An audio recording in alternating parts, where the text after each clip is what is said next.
को सादर नमन। परम पूज्य बाबा साहब डॉक्टर आम्बेडकर को सादर नमन। हम सबको धम्म का व्यवहारिक प्रशिक्षण दे रहे परम श्रद्धेय बनते डॉक्टर पुनाशील राव जी को सादर वंदामि और देश भर से जुड़े हुए आप सभी प्रबुद्ध साथियों को सादर नमो बुद्धाय। मैं उम्मीद करता हूं कि आप सब ने बाबा साहब डॉक्टर आम्बेडकर की जयंती को बहुत से साथियों की तरह बहुत हर्ष और उल्लास के साथ मनाया होगा। और न केवल हम सब ने बल्कि देश भर में हर वर्ष हम देखते हैं कि पिछली जयंती पर जिस तरह का माहौल था, पिछले वर्ष बाबा साहब की जयंती के अवसर पर जितने कार्यक्रम हुए थे, हमारे पास कोई ठीक ठीक कैलकुलेशन तो नहीं है, फैक्चुअल बात हम नहीं कह सकते कि देश में कितने स्थानों पर बाबा साहब की जयंती के कार्यक्रम आयोजित हुए, लेकिन फिर भी ये बात तो तथ्यपरक लगती है कि पिछले साल जयंती के जितने कार्यक्रम आयोजित हुए थे, इस बार उनसे कई गुना ज्यादा कार्यक्रमों का आयोजन हुआ होगा। और जब 2027 आएगा तो निश्चित रूप से इस वर्ष की तुलना में और ज्यादा कार्यक्रमों का आयोजन होगा। तो ऐसे में जब चारों तरफ बाबा साहब डॉक्टर आम्बेडकर की जयंती के कार्यक्रमों का शोर मचा हुआ है, प्रत्येक राज्य में, भारत में ही नहीं, भारत से बाहर भी दुनिया भर के अलग अलग देशों में, संयुक्त राष्ट्र संघ के मुख्यालय में, हर एक जगह पर बाबा साहब डॉक्टर आम्बेडकर की जयंती मनाई जा रही है, उनके विचारों पर चर्चाएं हो रही है। तो ऐसे में निश्चित रूप से ये जरूरी हो जाता है कि हम थोड़ा सा विश्लेषण करें इस बात का कि इन जयंती कार्यक्रमों की सार्थकता क्या है, इन जयंती कार्यक्रमों की उपलब्धियां क्या है, समाज के इन पर प्रभाव क्या है, और यदि कुछ खामियां भी है तो वो क्या है, और अंततः इन तमाम चीजों का विश्लेषण करते हुए हम कुछ सार्थक सुझावों की बात कर सकें जो इन कार्यक्रमों को और बेहतर बना सके और रचनात्मक बना सके और समाज को नई दिशा देने की प्रबल संभावना प्रकट कर सके, क्रिएट कर सके। तो आज हम थोड़ी सी बात इसी विषय पर कर रहे हैं कि बाबा साहब डॉक्टर आम्बेडकर की जयंती के जो कार्यक्रम देश भर में आयोजित हुए, उनके गुण दोष क्या है, उनकी उपलब्धियां क्या है, उनकी नाकामियां क्या है, ताकि हम समझ सकें कि जिस पैटर्न का हम अनुसरण कर रहे हैं, ये बात तो ठीक प्रतीत होती है कि हर साल लोगों का उत्साह बढ़ता ही जा रहा है। और आखिर बढ़े भी क्यों न, जिस व्यक्ति ने देश को एक सुंदर सा संविधान देकर ये लोकतांत्रिक स्वरूप देने में, इसे एक विकसित देश बनने की राह पर अग्रसर किया, उस महामानव को याद करते हुए, उस व्यक्तित्व के प्रति अपनी श्रद्धा का अर्पण करते हुए, जिसने अपनी शैक्षणिक उपलब्धियों से, अपनी विद्वता से, समाज और देश के प्रति अपने समर्पण से और न जाने कितने विकट त्याग करते हुए हम सबको नया जीवन दिया है एक तरह से। तो उस महामानव की जयंती मनाने के लिए निश्चित रूप से हर एक व्यक्ति के मन में उत्सुकता रहती है। और ये सिलसिला कोई नया भी नहीं है। बाबा साहब डॉक्टर आम्बेडकर के जन्मदिन को जयंती समारोह के रूप में मनाने की शुरुआत तो 1930 के आसपास ही हो गई थी, बाबा साहब के जीते जी। और उसके बाद तो शेड्यूल्ड कास्ट फेडरेशन के कार्यकर्ता लगातार बाबा साहब के जन्मदिन को मनाते रहे थे और बड़े बड़े कार्यक्रम उस अवसर पर होते रहे थे। 1956 में बाबा साहब डॉक्टर आम्बेडकर के परिनिर्वाण के बाद तो उनके अनुयायियों को ये जरूरी लगा कि हमें 14 अप्रैल के दिन बाबा साहब डॉक्टर आम्बेडकर को सच्चे मन से याद करना चाहिए। तो जो काम 6 दिसंबर को किया जाना था सामान्यतः, किसी के परिनिर्वाण दिवस को श्रद्धांजलि दिवस के रूप में फूल अर्पित करके या फिर उनके विचारों पर संक्षिप्त गोष्ठियां करके और सेलिब्रेट कर लिया जाता है। मैं तो बड़ा हैरान होता हूं जब सोचता हूं इस बात को कि इस देश में गांधी जैसे बहुत व्यापक जन अप्रोच वाले व्यक्तित्व पैदा हुए। देश ने पंडित नेहरू के रूप में एक अच्छा प्रधानमंत्री देखा जो कई सालों तक देश का नेतृत्व करता रहा। उसके बाद भी जब हम व्यवहारिक स्तर पर आकर देखते हैं तो समझ में आता है कि न तो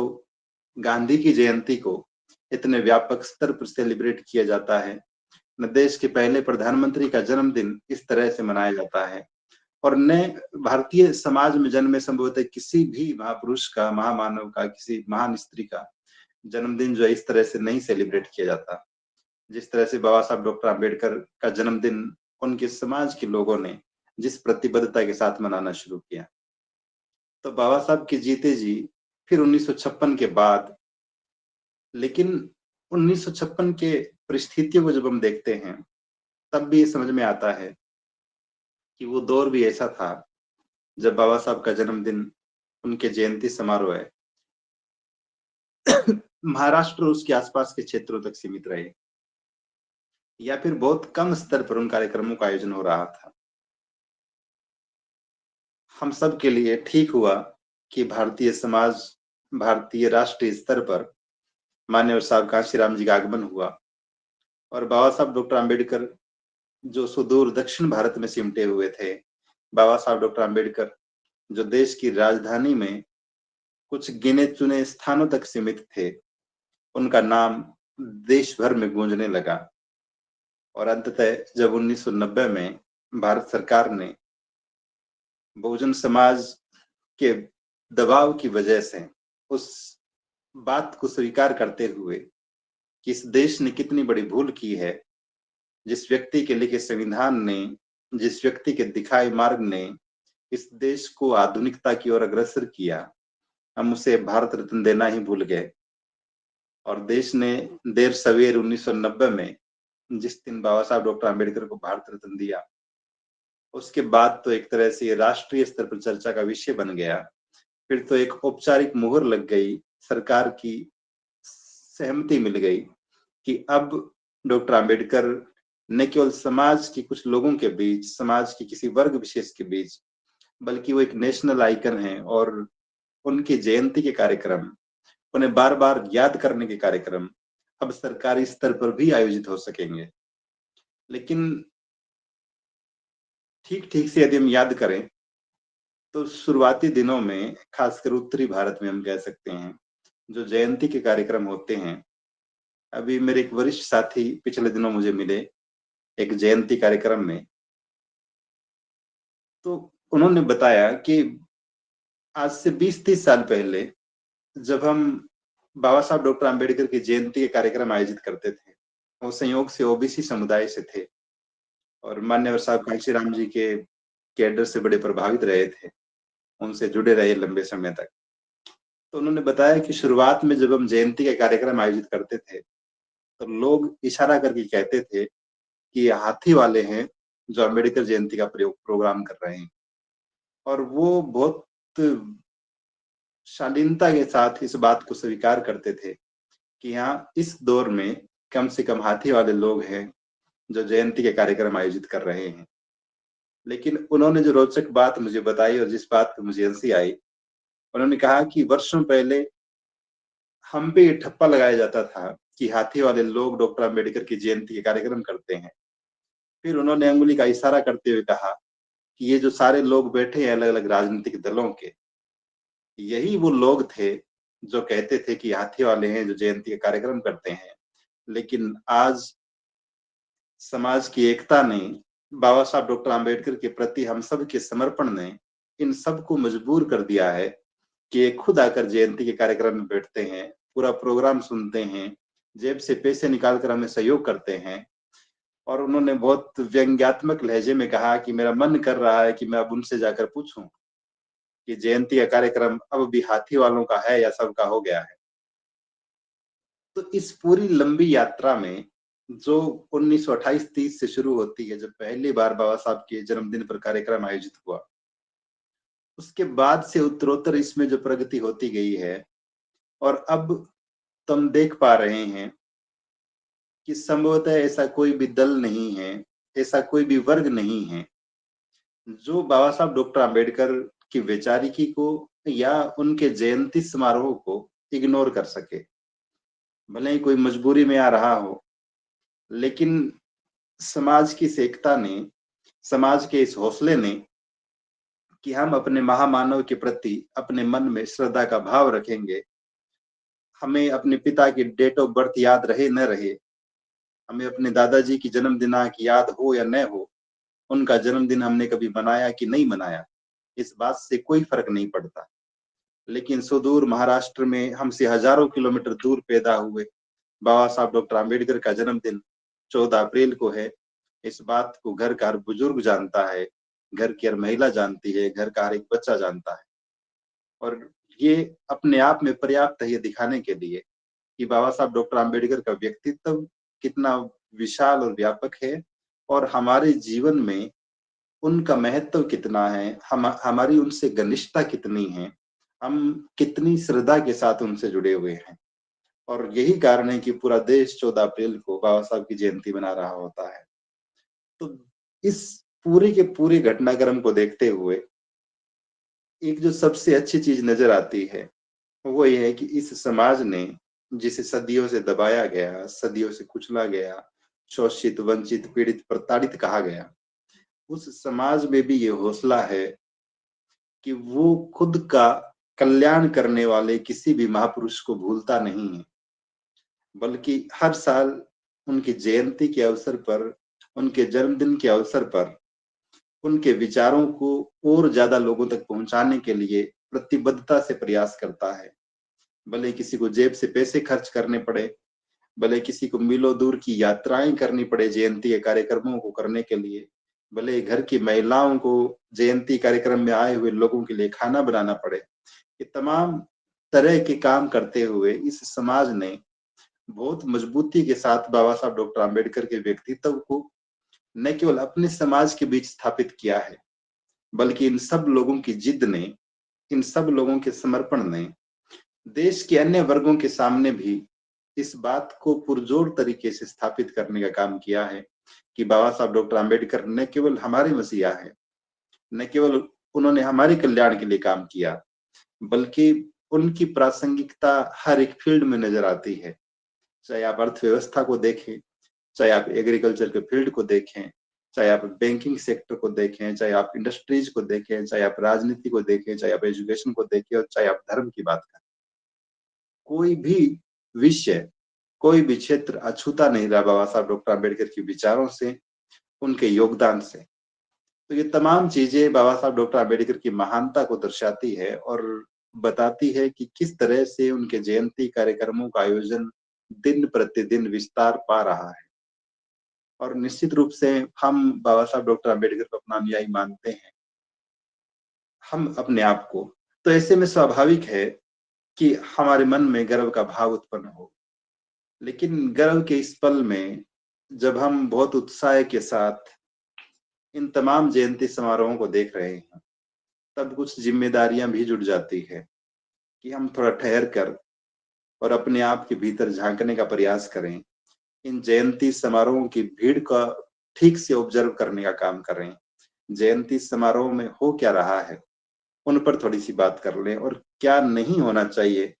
क्या होना चाहिए, इन दोनों ही संभावनाओं पर भी बात कर लें। मैं एक छोटा-सा उदाहरण देकर अपनी बात को स्पष्ट करूँ। अभी मेरे पड़ोसी गाँव में जब अम्बेडकर जयंती कार्यक्रम का आयोजन होना था, तो उससे कुछ दिन पहले एक मीटिंग रखी गई। तो उस बैठक में कम्युनिस्ट साथी आए और बहुत संघर्षशील व्यक्ति है वो। ग्राउंड लेवल पर मजदूरों के लिए, किसानों के लिए और दलितों के लिए भी। वो बहुत अग्रिम पंक्ति में खड़े रहते हैं। और मीटिंग शुरू होने से पहले ही उन्होंने बोलना शुरू किया कि आप लोग जो जयंती का कार्यक्रम साल में एक बार करते हैं, इसका कोई औचित्य नहीं है। आपके समाज के लोग आए दिन मार खाते हैं, आए दिन पीड़ित होते हैं, घसीटे जाते हैं, उनकी ज़मीनें नीलाम होती है, उनके घर कुर्क कर दिए जाते हैं और आप लोग साल में एक बार जयंती बनाकर अपने आप को धन्य समझ लेते हैं। और सब लोगों को उनकी बातें सुनते हुए लग रहा था कि सच में हम बड़ी मूर्खता कर रहे हैं जयंती बनाकर। बाबा साहब की जयंती मनाने का तो कोई मतलब ही नहीं है। ये लोग जिस काम को कर रहे हैं, हमें तो वो काम करना चाहिए। लेकिन उन कम्युनिस्ट साथी की बात सुनकर मेरे मन में बहुत सारे विचार आए, बहुत सारे ख्याल आए। पल भर के लिए बहुत ईमानदारी से मैंने सोचा इस विषय पर कि क्या हम सच में गलती कर रहे हैं बाबा साहब की जयंती को मनाकर। और जो लोग जयंती समारोहों का आयोजन करते हैं, उन्हें ये सवाल अक्सर सुनने को मिलता होगा, लोगों के उलाहने मिलते होंगे कि हर साल आप लोग ये क्या काम करते हैं, कौन सा इवेंट करते हैं, इसके फायदे क्या हैं। और कुछ लोगों का ये भी कहना रहता है कि इसमें तो सिर्फ पढ़े लिखे लोग आते हैं, जो आपसे जुड़े हुए वही लोग आते हैं, न दबे कुछ लोग आते हैं, जब मजदूर आते हैं, न किसान आते हैं, और न ही ज्यादा नए लोग आते हैं। तो ऐसे में वही गिने चुने लोग इकट्ठे होते हैं, जयंती मनाते हैं और चले जाते हैं। तो क्या ऐसे में जयंती कार्यक्रमों को आयोजित करना बंद कर देना चाहिए? तो इसका बहुत ही मजबूत सा जवाब है कि बिल्कुल भी बंद नहीं करना चाहिए। हर छोटे से छोटे कार्यक्रम की, जो बाबा साहब डॉक्टर आम्बेडकर के नाम पर हो रहा है, उसका अपना महत्व है, उसकी सार्थकता है। क्योंकि हम सिर्फ ढोल नगाड़े बजाने के लिए एकत्रित नहीं होते। हम अपने गले में नीले दुपट्टे डालकर डीजे पर नाचने के लिए इकट्ठे नहीं होते। बल्कि जयंती का कार्यक्रम अपने आप में एक आंदोलन है, बाबा साहब डॉक्टर आम्बेडकर के विचारों को, राष्ट्र निर्माण में उनके योगदान को याद करने का। और सही मायने में जब आप बहुत गहराई से इस बात को समझेंगे कि आज से कई वर्ष पहले जब पहली बार हम किसी जयंती कार्यक्रम में सम्मिलित हुए थे, और आज जब हम सहभागिता कर रहे हैं, तो हम में खुद में, हमारे परिवार में कितने बदलाव आए हैं। और मैं इस बात को बहुत शर्मिंदगी के साथ मिशनरी साथियों के बीच साझा करता हूँ कि अपने गांव के निकट पहली बार जब हमने अम्बेडकर जयंती का कार्यक्रम आयोजित किया, तो उस कार्यक्रम की शुरुआत हमने सरस्वती माता की मूर्ति के सामने अगरबत्ती जलाकर की थी। उस अधूरी समझ के साथ जयंती मनाने का जो सिलसिला शुरू हुआ, अगर वो शुरुआत ही न हुई होती उस दिन, तो इस बात की पूरी संभावना थी कि आज भी किसी कार्यक्रम का हिस्सा न बन रहा होता। लेकिन वो जिस आधी अधूरी समझ के साथ, जिस परिवेश में मैं था, उस परिवेश के साथ, और जो लोग वहां उपस्थित थे मार्गदर्शन करने वाले, उन सबके मार्गदर्शन में जिस किसी भी तरह का आयोजन हुआ हो, पहली बार वो जयंती का कार्यक्रम जो हम लोगों ने आयोजित किया अपने गांव के निकट, वो इसी रूप में हुआ था। और हमें नहीं समझ थी कि जयंती के दिन क्या करना चाहिए, क्या नहीं करना चाहिए। ये तुम साधुवाद ज्ञापित करते हैं श्रद्धेय बनते राहुल जी को, धम्मभूमि के इस पूरे आंदोलन को, जिसने हम सबको सिखाया है कि महापुरुषों की जयंतियों का आयोजन किस तरह से करना है, महापुरुषों की जयंतियों के अवसर पर क्या करना है, महापुरुषों की जयंतियों के आयोजन में किन किन गलतियों से बचना है, क्या क्या नहीं करना है। लेकिन तब भी तीन चार चीजें बड़ी महत्वपूर्ण हैं। एक बात, जब हम इस जयंती के सामाजिक प्रभावों को देखते हैं, तो आप इस बात को बहुत गहराई से महसूस करेंगे कि बाबा साहब डॉक्टर आम्बेडकर की जयंती के कार्यक्रमों ने समाज में नई चेतना का संचार किया है, समाज के लोगों को नया हौसला दिया है, उनमें वैचारिक रूप से बहुत सारे किए हैं। पिछले 10-15 सालों में हम सोशल मीडिया की चपेट में हैं, और सारी क्रांतियां सोशल मीडिया पर हो रही है। लेकिन इससे पहले के जो लोग हैं, वो अगर बाबा साहब डॉक्टर आम्बेडकर को जान रहे हैं, उनके विचारों को जान पाए, जितना भी समझ पाए, निश्चित रूप से वो उन जयंती कार्यक्रमों की या फिर बामसेफ जैसे कैडर्स के माध्यम से ही वो चीजें संभव हो पाई थी। बहुत कम लोग रहे होंगे जो साहित्य का अध्ययन कर रहे थे, और वो सारे के सारे भावुक मिशनरी लोग थे। तो सामाजिक प्रभावों पे जब हम नजर डालते हैं, तो न केवल वैचारिक बदलाव आया, बल्कि लोगों के सोचने का तरीका, प्रतिरोध की जो भावना थी, वो और ज्यादा मजबूत हुई है, प्रगाढ़ हुई है। हमें ये महसूस होने लगा है कि हमारा समाज इतना विशाल है, इतना मजबूत है,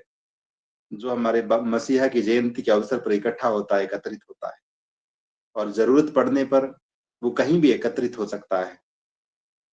इसी जयंती के कार्यक्रम ने दूसरे लोगों को भी ये समझाया है कि इन लोगों की एकता, इन लोगों का हौसला, और किसी भी आयोजन को सफल बना देने के प्रति इनके मन में जो प्रतिबद्धता का भाव है, वो इतना गहरा है और यदि हम सब ने मिलकर इन जयंती समारोहों का आयोजन नहीं किया होता, हमसे पहले भी या वर्तमान में भी, तो इस बात की कोई संभावना नहीं थी कि देश का प्रधानमंत्री जय भीम बोले।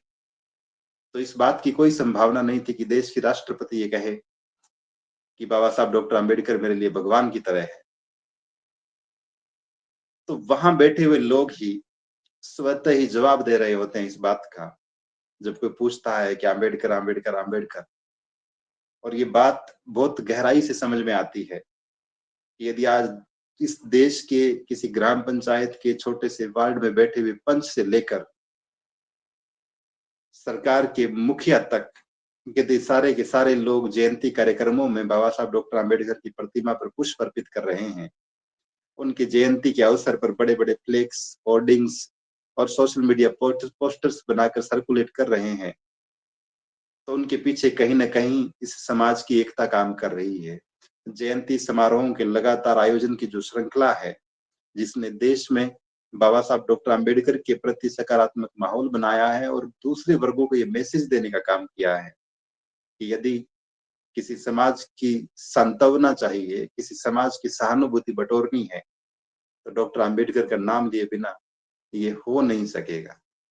तो ये अपने आप में इस बात की उपलब्धि है और यूं ही नहीं हो जाता है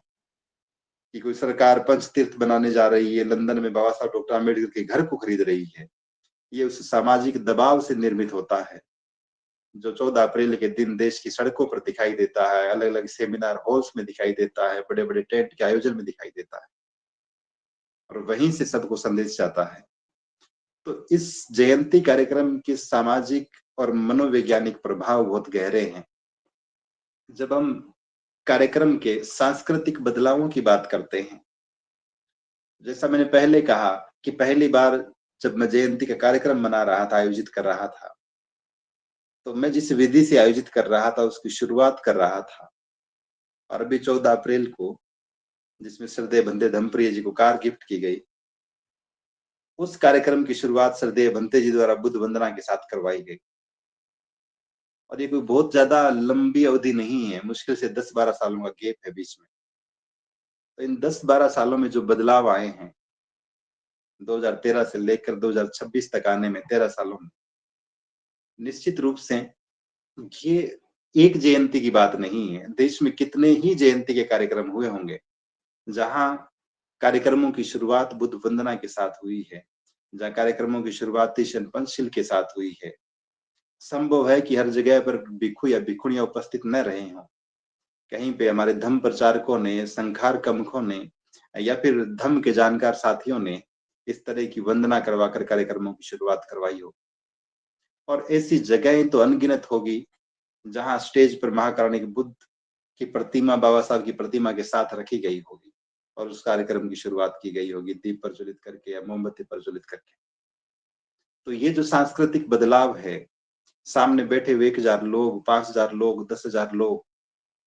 जब देखते हैं इस सांस्कृतिक बदलाव को, तो वो भी इस बात को ग्रहण करते हैं। उस हॉल में बैठा हुआ, उस टेंट में बैठा हुआ छोटे बच्चे से लेकर हर एक बुजुर्ग इस बात को समझता है कि बाबा साहब डॉक्टर आम्बेडकर को मानने वाले लोग अपने कार्यक्रमों की शुरुआत महाकारुणिक बुद्ध की प्रतिमा के सामने मोमबत्ती जलाकर या फूल पुष्प अर्पित करके करते हैं। और ये बदलाव निश्चित रूप से सीधे-सीधे हमें जोड़ देता है बाबा साहब डॉक्टर आम्बेडकर की उस अक्टूबर क्रांति से। हम 14 अक्टूबर 1956 के उस निर्णय तक पहुंच जाते हैं, जहां बाबा साहब डॉक्टर आम्बेडकर बौद्ध धर्म की दीक्षा ले रहे थे। और ये जो सांस्कृतिक बदलाव अब जयंती कार्यक्रम के स्टेज पर दिखाई देता है, निश्चित रूप से ये बहुत सारे लोगों के घर तक भी आता है। उनके घरों में भी वंदना होती है। उनके घर पर भी महाकारुणिक बुद्ध की प्रतिमा पर पुष्प अर्पित किए जाते हैं। उनके घर पर भी किसी भिक्षु या भिक्षुणी का आगमन होता है, देशनाएं होती है। तो जयंती कार्यक्रमों ने एक साथ पूरे समाज को इस सांस्कृतिक क्रांति के लिए तैयार करने का काम किया है। वर्षों पहले जो लोग किसी और तरीके से कार्यक्रमों की शुरुआत कर रहे थे और आज जिस तरीके से हम जयंती कार्यक्रम की शुरुआत करते हैं, निश्चित रूप से ये बहुत बड़ा बदलाव है। और ये मंच पर हुआ बदलाव नहीं है, सांकेतिक बदलाव नहीं है, बल्कि हम सब के व्यवहार में भी घटित हुआ है, हम सब के परिवारों में भी घटित हुआ है और अंततः पूरे समाज में घटित हुआ है। तो ये अपने आप में उपलब्धि है इन्हीं जयंती समारोहों की। जब हम इन जयंती कार्यक्रमों को शिक्षा के दृष्टिकोण से देखते हैं, तब भी समझ में आता है कि कितने ही कार्यक्रम साल भर में होते हैं प्रतिभाओं को सम्मानित करने के नाम पर,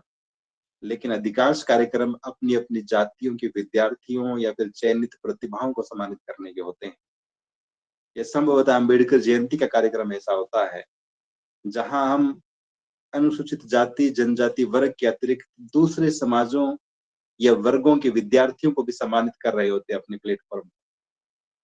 उन वर्गों के नव चयनित प्रतिभाओं को भी सम्मानित कर रहे होते हैं अपने मंच पर। कितने ही लोग इसी दिन घोषणा कर देते हैं कि मैं इस विद्यार्थी को गोद ले रहा हूं, इसके पढ़ने लिखने का संपूर्ण खर्च मैं वहन करूंगा। कितने ही लोग होते हैं जो ये तय कर रहे होते हैं कि इस जयंती के कार्यक्रम से बची हुई जो राशि है, इसको किसी लाइब्रेरी में किताबें खरीदने के लिए, बच्चों को किताबें गिफ्ट करने के लिए, किसी जरूरतमंद विद्यार्थी की फीस भरने में काम में लेंगे। और जिन बाबा साहब डॉक्टर आम्बेडकर के नाम पर जयंती कार्यक्रम का आयोजन होता है, उनके जीवन पर लगातार चर्चाएं करने वाले वक्ता जब ये बात बताते हैं कि बाबा साहब डॉक्टर आम्बेडकर अपने समय के सबसे ज्यादा पढ़े लिखे व्यक्ति थे, तो निश्चित रूप से सामने बैठे हुए सारे के सारे लोग भी इस बात को बेहतर ढंग से समझते हैं कि बाबा साहब डॉक्टर आम्बेडकर का वो कथन कि शिक्षा शेरनी का दूध है, जो पिएगा वो दहाड़ेगा, और वो सारे लोग जो मंच पर अपना वक्तव्य रख रहे होते हैं, वो सारे लोग जो उस कार्यक्रम के आयोजन में सहभागिता कर रहे होते हैं, वो सारे लोग जो उस परिसर में उपस्थित होते हैं, इस बात को बहुत संजीदगी से इस विचार को साथ लेकर जाते हैं कि शिक्षा का कितना बड़ा महत्व है, पढ़ना लिखना क्यों जरूरी है, और हमें अपने बच्चों के भविष्य के लिए किस तरह से काम करना है। तो शैक्षणिक लिहाज से भी जयंती समारोह की उपलब्धियां कम नहीं होती है। जब हम आर्थिक दृष्टिकोण से देखते हैं, तब भी कुछ चीजें समझ में आती है। अगर बहुत ठीक ढंग से काम करने वाले आयोजक होते हैं, तो हमारा परिचय समाज के उन व्यवसायियों से करवा देते हैं जो बिजनेस के फील्ड में अच्छा काम कर रहे होते हैं। कितनी ही बार हम देखते हैं जयंती समारोह में मिशनरी साहित्य की स्टॉल्स को, कोई बाबा साहब की लिखी हुई किताबें बेच रहा है, कोई धम्म का साहित्य बेच रहा है, और आए हुए लोग न केवल उन पुस्तकों को खरीद रहे हैं, बल्कि अप्रत्यक्ष ढंग से ये सारे के सारे लोग उस दूर से आए हुए किताब बेचने वाले को, साहित्य बेचने वाले को समर्थन भी दे रहे हैं। तो अपने समाज की इकोनॉमी को मजबूत करने के एंगल से और बाबा साहब डॉक्टर आम्बेडकर के आर्थिक विचारों को बेहतर ढंग से समझने के लिए ये तमाम चीजें बेहद उपयोगी हो जाती। हम समझते हैं, सीखते हैं इस बात को कि किस तरह से हमें प्रबंधन करना है चीजों का, किस तरह से कार्यक्रम को और बेहतर बना देना है। और बात यदि मैं राजनीतिक प्रभावों की करूं, तो वो भी कम नहीं है। जैसा मैंने मीटिंग की शुरुआत में बात की कि जो लोग शुरुआती दिनों में ये कह रहे थे कि बाबा साहब की जयंती तो हाथी वाले मनाते हैं, अब संभवतः कोई भी राजनीतिक दल ऐसा नहीं होगा। यहाँ तक कि अलग अलग राजनीतिक दल अपनी अपनी पार्टी के कार्यालयों पर बाबा साहब की जयंती का आयोजन कर रहे हैं। जो भले ही किसी दौर में पोस्टर जलाते रहे हो, बाबा साहब की फोटो जलाते रहे हो, पुतले जलाते रहे हो, लेकिन आज वो इस बात को बेहतर ढंग से समझ पा रहे हैं कि यदि इस देश में शासन करना है, इस देश के एक बहुत बड़े वर्ग की सहानुभूति लेनी है, तो हमें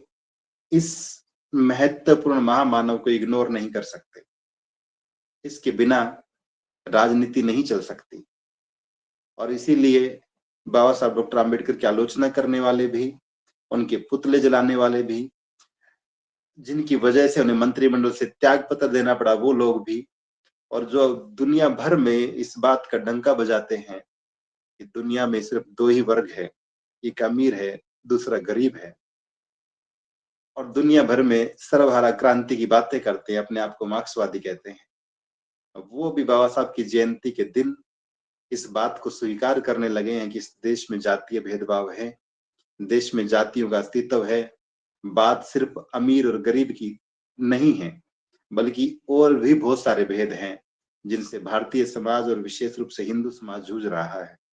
और यहाँ डॉक्टर आम्बेडकर कार्ल मार्क्स से ज्यादा प्रासंगिक हो जाते हैं। उनके विचारों को इग्नोर करके राजनीति नहीं करी जा सकती। तो चाहे अलग अलग राजनीतिक दलों के लोग हो, चाहे बहुजन राजनीति की बात करने वाले लोग हों, हर एक को अंततः ये स्वीकार करना पड़ता है कि बाबा साहब डॉक्टर आम्बेडकर का व्यक्तित्व, राष्ट्र निर्माण में उनका योगदान भले ही दशकों तक अनदेखा किया जाता रहा हो, लेकिन अब मजबूरी में ही सही, आपको उन्हें अपनाना ही पड़ेगा, आपको उन्हें साथ रखना ही पड़ेगा। ठीक यही बात जब हम सामाजिक प्रभावों की बात कर रहे हैं, मनोवैज्ञानिक उपलब्धियों की बात कर रहे हैं, सांस्कृतिक चीजों की बात कर रहे हैं, आर्थिक या शैक्षणिक विषयों पर बात कर रहे हैं, एक और महत्वपूर्ण चीज जो मुझे नजर आती है जयंती कार्यक्रमों की उपलब्धियों के संबंध में, वो ये है कि हमने नई पीढ़ी को जो स्कूल में पढ़ते हुए अलग अलग, भले ही वो किसी भी प्रकार का शिक्षण संस्थान हो, हम स्कूल में बाल दिवस मनाते रहे, हम स्कूल में गांधी जयंती के कार्यक्रम करते रहे, हम स्कूल में स्वामी विवेकानंद के जन्मदिन के अवसर पर कैरियर डे मनाते रहे, राष्ट्रीय युवा दिवस मनाते रहे, तमाम तरह की चीजें होती रही। और उन विद्यार्थियों ने पहली क्लास से लेकर 12वीं क्लास तक तो निश्चित रूप से इस बात को जाना और समझा कि ये महापुरुष हुए हैं और इनकी जयंती का औपचारिक आयोजन शिक्षण संस्थानों में होता है। लेकिन बाबा साहब डॉक्टर आम्बेडकर की जयंती के कार्यक्रम स्कूल्स में नहीं हो रहे थे, और बहुत सालों तक तो सरकारों ने ये काम किया कि 14 अप्रैल को छुट्टी कर दी है, जिसकी इच्छा हो वो जयंती के कार्यक्रम में जाए। लेकिन इस छुट्टी का सबसे बड़ा दुष्परिणाम ये सामने आया कि स्कूल और कॉलेज में पढ़ने वाले बच्चे ये तो जान गए कि 14 अप्रैल को अम्बेडकर जयंती की छुट्टी है, लेकिन वो ये नहीं जान पाए कि डॉक्टर आम्बेडकर ने किया क्या है, आखिर उनकी महानता किस बात में है, उनके जन्मदिन को राष्ट्रीय अवकाश क्यों घोषित किया जा रहा है। लेकिन पिछले कुछ वर्षों में एक सकारात्मक बदलाव ये आया, जैसे राजस्थान की मैं बात करूं तो यहाँ का जो माध्यमिक शिक्षा विभाग है, उसके डायरेक्टर ने बाकायदा ये ऑर्डर जारी किया, राज्य के सभी स्कूल्स में एक आम्बेडकर वीक चला, पूरे के पूरे एक सप्ताह तक अलग अलग प्रकार की प्रतियोगिताओं की बात हुई, ज्योतिबा फुले के जन्मदिन से लेकर निबंध प्रतियोगिताएं, भाषण प्रतियोगिताएं, सब तरह की चीजें हो रही थी। और इस निर्देश के साथ कि 13 अप्रैल को आपको बाबा साहब की जयंती का कार्यक्रम स्कूल में आयोजित करना है, तो एक साथ लाखों विद्यार्थियों तक ये संदेश गया, हजारों स्कूल्स में ये कार्यक्रम आयोजित हुए, और निश्चित रूप से ये उस नई पीढ़ी को जोड़ने की दिशा में एक बहुत सार्थक कदम है। जो बच्चे जयंती के कार्यक्रमों में जाकर किसी सांस्कृतिक कार्यक्रम में पार्टिसिपेट कर रहे हैं या फिर किसी रूप में सम्मानित हो रहे हैं, उनकी भूमिका वो जान पा रहे थे थोड़े स्तर पर, लेकिन अब उसका दायरा और ज्यादा विस्तृत हुआ है। तो ये तमाम चीजें निश्चित रूप से बहुत सकारात्मक है, हमें हौसला देने का काम करती है, बाबा साहब डॉक्टर आम्बेडकर के व्यक्तित्व को और बड़ा करने का काम करती है। लेकिन कुछ कमियां भी नजर आती है और उन पर बात करना भी जरूरी हो जाती है। जब भी हम जयंती कार्यक्रमों की बात करते हैं, एक खराब चीज जो नजर आती है वो ये कि बहुत सारे लोग इसे सिर्फ औपचारिकता मानकर निकल लेते हैं। अगर 1000 लोग आ रहे हैं तो इस बात की प्रबल संभावना है कि उन 1000 लोगों में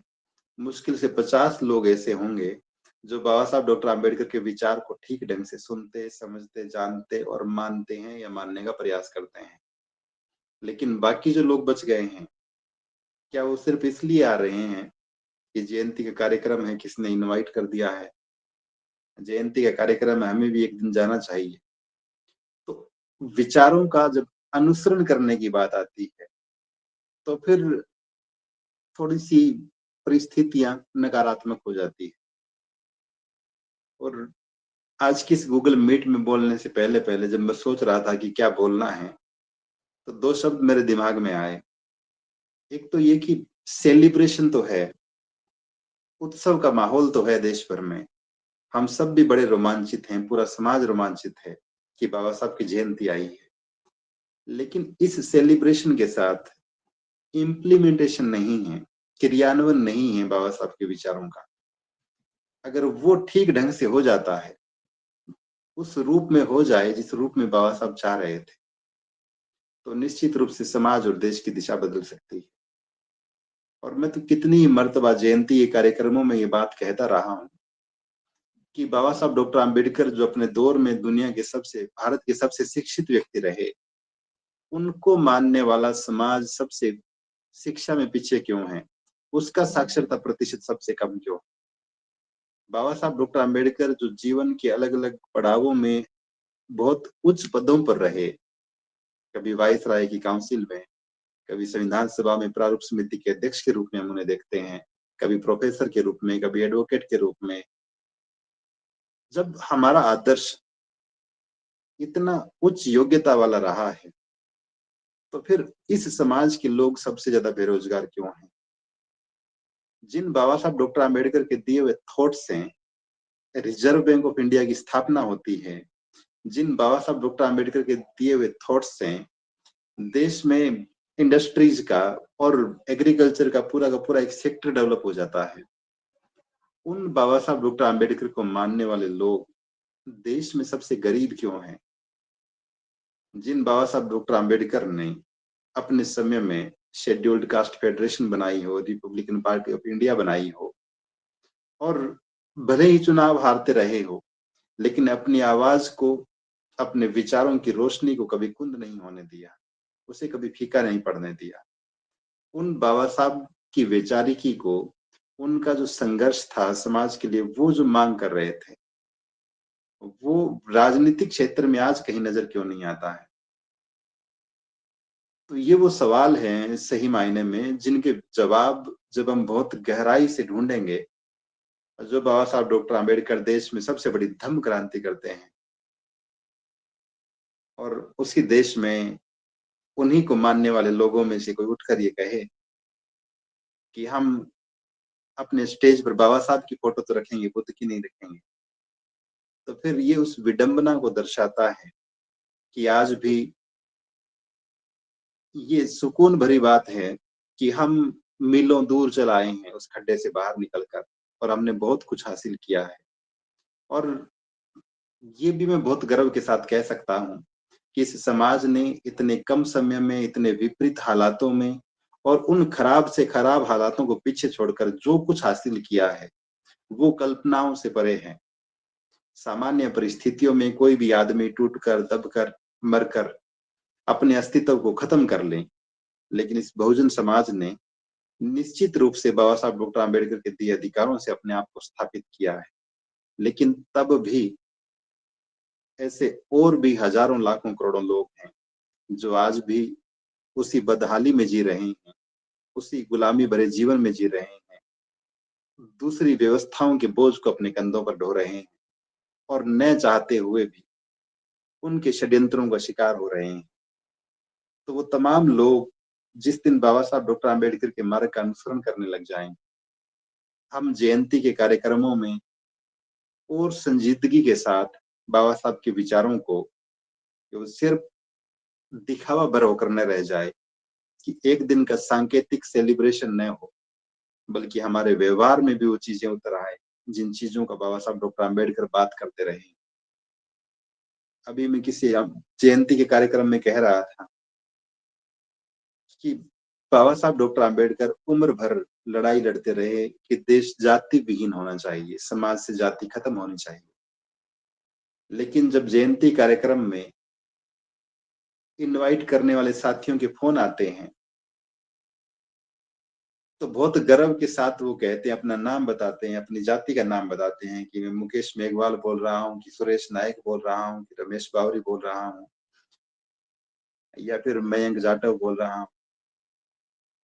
तो हम ये सोचने पर मजबूर होते हैं कि जो लोग जयंती के कार्यक्रमों का आयोजन कर रहे हैं, क्या वो भी इस बात को नहीं समझ पाए कि बाबा साहब डॉक्टर आम्बेडकर जाति विहीन समाज की बात कर रहे थे? यहाँ तक कि स्वागत समिति के जो पोस्टर लगे होते हैं, नीचे लोगों की फोटो लगी है, नाम लिखे हुए हैं, और 90% लोगों के नाम के साथ उनकी जाति का टैग लगा हुआ होता है। तो वो लोग जो जातीय सम्मेलन करते हैं, बाबा साहब डॉक्टर आम्बेडकर की फोटो लगाते हैं एक साइड में, दूसरी साइड में अपने जातीय महापुरुष की, एक तरफ लिखते हैं जय भीम, दूसरी तरफ अपनी जाति जय। तो ऐसे लोगों में और इन जयंती समारोहों के आयोजनकर्ताओं में क्या अंतर रह जाएगा? अगर जयंती का आयोजन करने वाले लोग भी इस बात को नहीं समझ पा रहे कि हमें जाति मुक्त समाज की बात करनी है, जाति विहीन समाज की बात करनी है, और कम से कम जो लोग आयोजन कर रहे हैं, वो तो इस बात को समझें कि हम तो इस दलदल से बाहर निकल के आए, इस कुचक्कर से बाहर निकलें। और जो लोग बहुत संजीदगी के साथ जयंती कार्यक्रमों का आयोजन कर रहे हैं, जितने लोग आ रहे हैं, जो जय भीम बोल रहे हैं, उदाहरण के लिए हम मान लेते हैं कि बाबा साहब डॉक्टर आम्बेडकर की जयंती के अवसर पर 14 अप्रैल को देश भर में जितने कार्यक्रम हुए, यद्यपि उससे पहले भी और उससे बाद में भी कार्यक्रम हो रहे हैं, तो अकेले 14 अप्रैल के दिन देश भर में जितने कार्यक्रम आयोजित हुए, उनमें जितने लोग उपस्थित रहे, उनका कितने प्रतिशत लोग बौद्ध बन गए हैं, धम्म की दीक्षा ले ली है? बाबा साहब डॉक्टर आम्बेडकर की बात का अनुसरण करते हुए, उनके आखिर जीवन के आखिरी निर्णय का सम्मान करते हुए कि हम भी बौद्ध हो जाते हैं, हम भी धम्म की राह पर चलते हैं। बाबा साहब डॉक्टर आम्बेडकर ने जो आह्वान किया था 1956 में, हम भी उससे कदम ताल करते हैं। तो जब हम ठीक ढंग से कैलकुलेट करेंगे, तो समझ में आएगी ये बात कि मुट्ठी भर लोग ऐसे हैं जो धम्म को ठीक ढंग से स्वीकार कर पाए। और ये अपने आप में बेहद निराशाजनक बात है कि हम बाबा साहब डॉक्टर आम्बेडकर की जयंतियों के इतने बड़े-बड़े कार्यक्रम करने के बाद भी न तो समाज को कोई बहुत अच्छा आर्थिक ढांचा दे पाए हैं, जो समाज को निजी क्षेत्र में भी दूसरे लोगों के समकक्ष खड़ा करने का काम कर दें। न बाबा साहब डॉक्टर आम्बेडकर की तरह राष्ट्रीय स्तर के कोई समाचार पत्र या मीडिया संस्थान खड़ा कर पा रहे हैं। न बाबा साहब डॉक्टर आम्बेडकर की तरह हम धम्म की राह पर चल पा रहे हैं, और न ही बाबा साहब डॉक्टर आम्बेडकर के सबसे बड़े स्वप्न, उनका सबसे बड़े मिशन जाति मुक्त समाज की निर्माण में अपना योगदान दे पा रहे हैं। तो ये सवाल है जो कचोटते हैं, आहत करते हैं कि जयंती कार्यक्रमों के आयोजन के बाद भी इस मंजिल तक हमारा समाज कब पहुंचेगा? हम इस बात से बिल्कुल इनकार नहीं कर रहे कि जयंती कार्यक्रमों की आवश्यकता नहीं है। निश्चित रूप से हैं, और हम जो कुछ भी बोल सुन पा रहे हैं, बल्कि ये सच्ची बात है कि जयंती कार्यक्रमों के आज जो वक्ता हमें जगह-जगह दिखाई देते हैं, ये इन्हीं जयंती कार्यक्रमों से निकल कर आए हैं, और धीरे-धीरे सबने एक अच्छी रफ्तार पकड़ी है। लेकिन तब भी इस बात पर चिंतन मनन करना कि हम अपने आप को बाबा साहब डॉक्टर आम्बेडकर का अनुयायी कहते हुए, मानते हुए, समझते हुए कितने कदम चल पाए उनके पीछे-पीछे उनका अनुसरण करते हुए, और कितने कदम और चलना बाकी है कि हम ठीक-ठीक उस पॉइंट पर पहुँच जाएँ, जहाँ बाबा साहब डॉक्टर आम्बेडकर हमें देखना चाहते हैं। ये विषय बहुत बड़ा हो सकता है और सबके अपने-अपने अनुभव भी हो सकते हैं। कुछ बातें जो थी मन में मैंने साझा करी। उम्मीद करता हूँ कि आप सभी ने ध्यानपूर्वक सुना होगा। आप सभी को बहुत-बहुत साधुवाद। श्रद्धेय भंते जी को सादर वंदन।